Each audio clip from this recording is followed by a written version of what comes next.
A visit to Gladstone'S Land, an addition to the historical series Monroe's Journeys. Good day to you all. I'm here in Edinburgh today on the Royal Mile. And today we're going to visit and talk about Gladstone's Land. Now, Gladstone's Land is a surviving 17th century tenement house situated in the old town of the city of Edinburgh, Scotland. It has been restored and furnished by the National Trust for Scotland and is operated as a popular tourist attraction. So here we go, folks. We'll kick off. I'll show you the building from here because it's construction work happening on this side, and then we'll move over and get as much footage as we possibly can. So here we go. Here we are, folks. Gladstone House. And the building is very, very old. It's 17th century. There was once talk of demolishing it all, but I'm glad they didn't. The National Trust stepped in and saved the building. Cost quite a bit of money to do it, but it was well worth it. It's now a tourist attraction.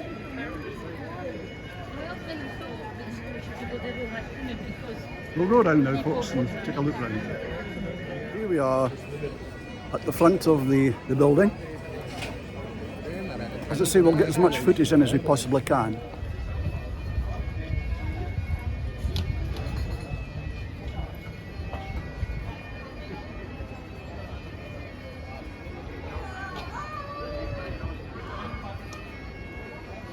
Quite a tall building.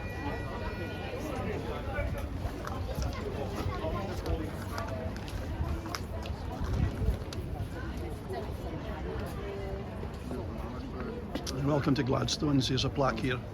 Trading since 1501. I'll go slow so you can read it. And we can do as we usually do, folks. You can pause if you want to get a decent read of it and take it from there, okay? The stairwell there leading up to side entrance of Gladstone's house. The door is there. National Trust for Scotland badge up there. They were responsible for restoring this magnificent building to the situation it's in just now. Gladstone Land. Mr. Muir's refreshments, tea, coffee, ice cream. Probably what it would have been like back in the day.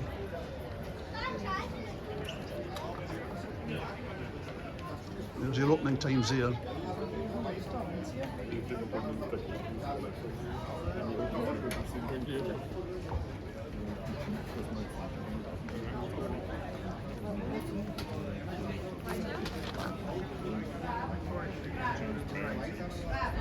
We'll talk a bit more about this eagle that's in the centre.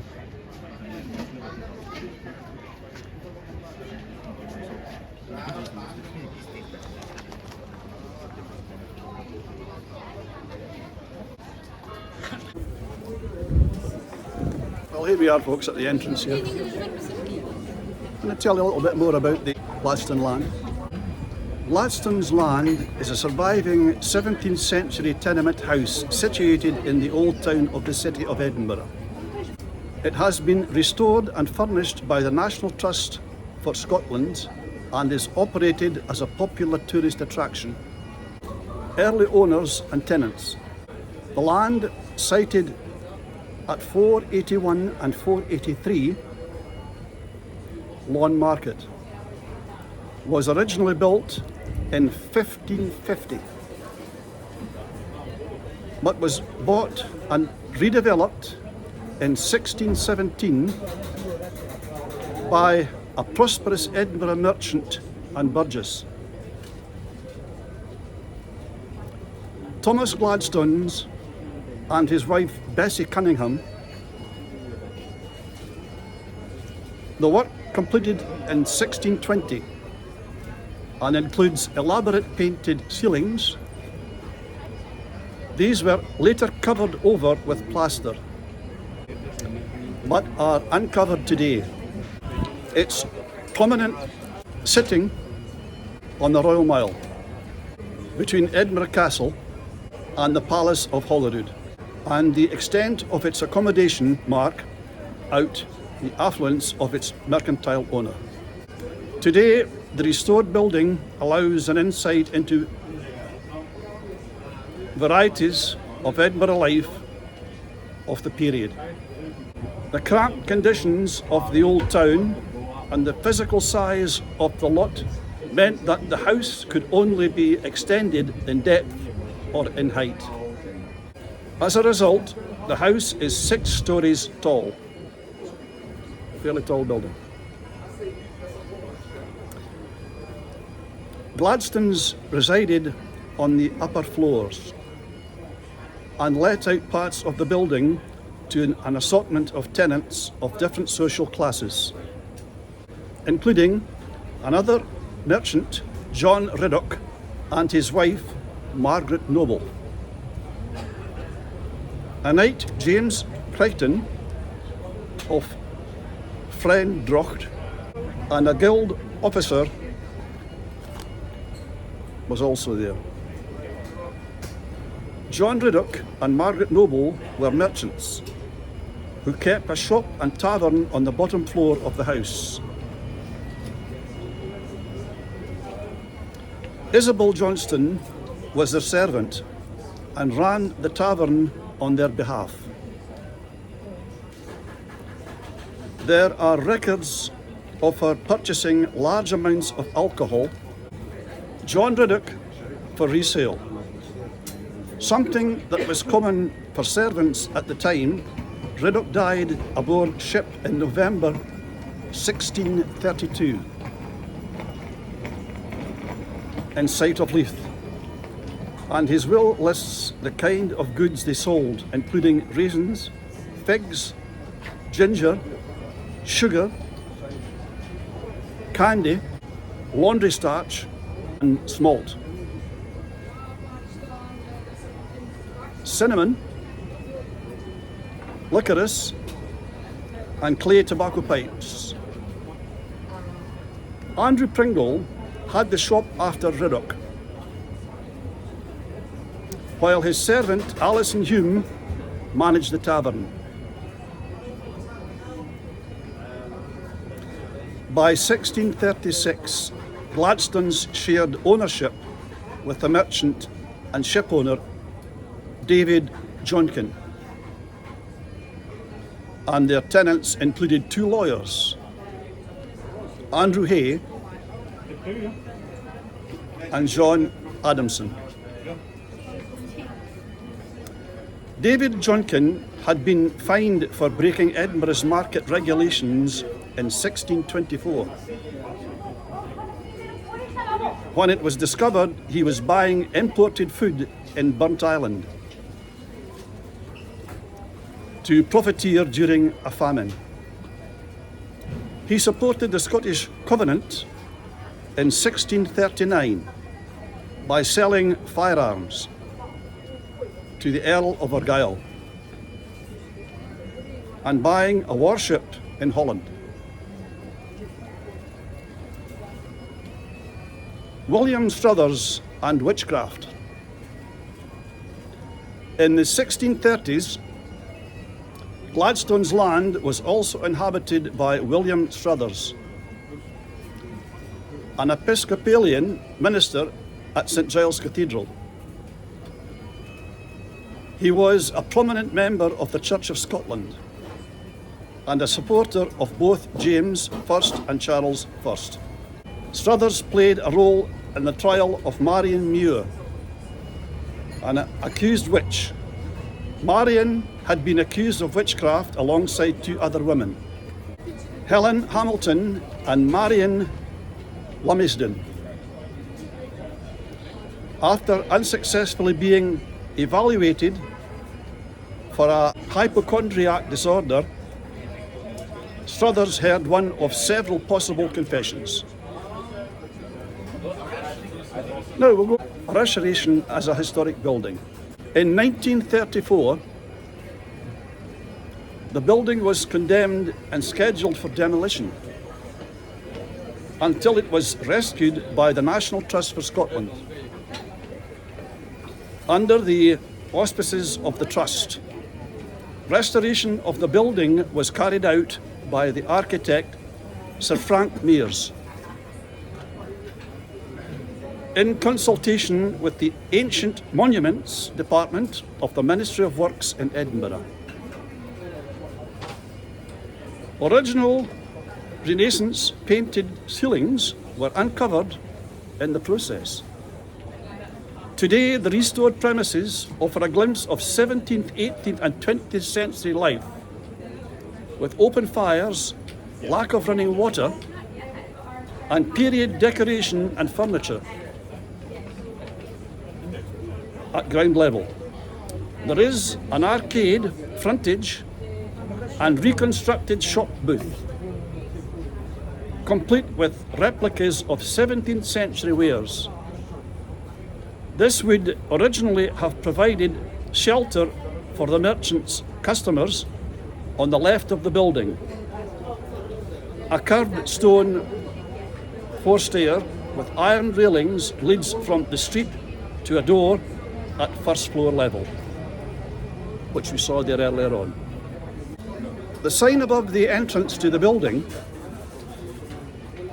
displays the date 1617, and a gilt copper hawk with outstretched wings, which we saw earlier on there. Gilt copper hawk with outstretched wings. Although not an original feature, the significance of this is that the name Gladstone's, notice I pronounced it Gladstone's there, it's an old Scottish pronunciation for Gladstone, Gladstone's, is derived from the Scots word gled, meaning or a hawk. By the late 18th century, Edinburgh's old town was no longer a fashionable address. Increasing pressures from population growth encouraged the flight of the affluent from the cramped conditions to the developing new town.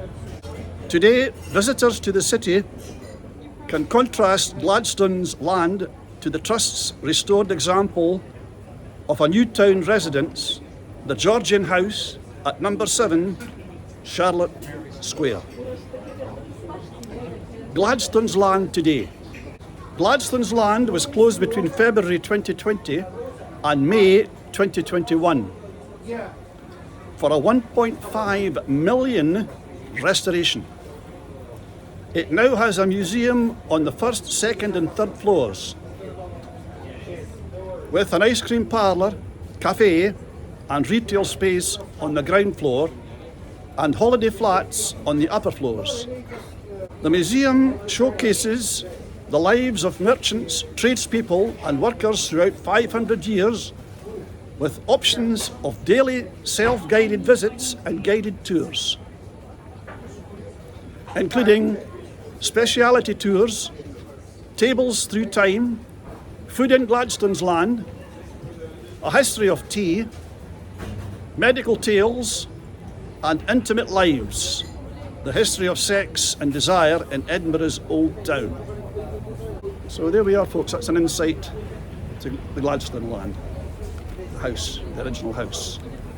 If you can think about it, it was originally built in 1550. So it's still here after all these years. And was brought and redeveloped in 1617 by a prosperous Edinburgh merchant and burgess. So there we are, folks. It's a little bit of an insight into Gladstone's house.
So hope to see you all on the next journey.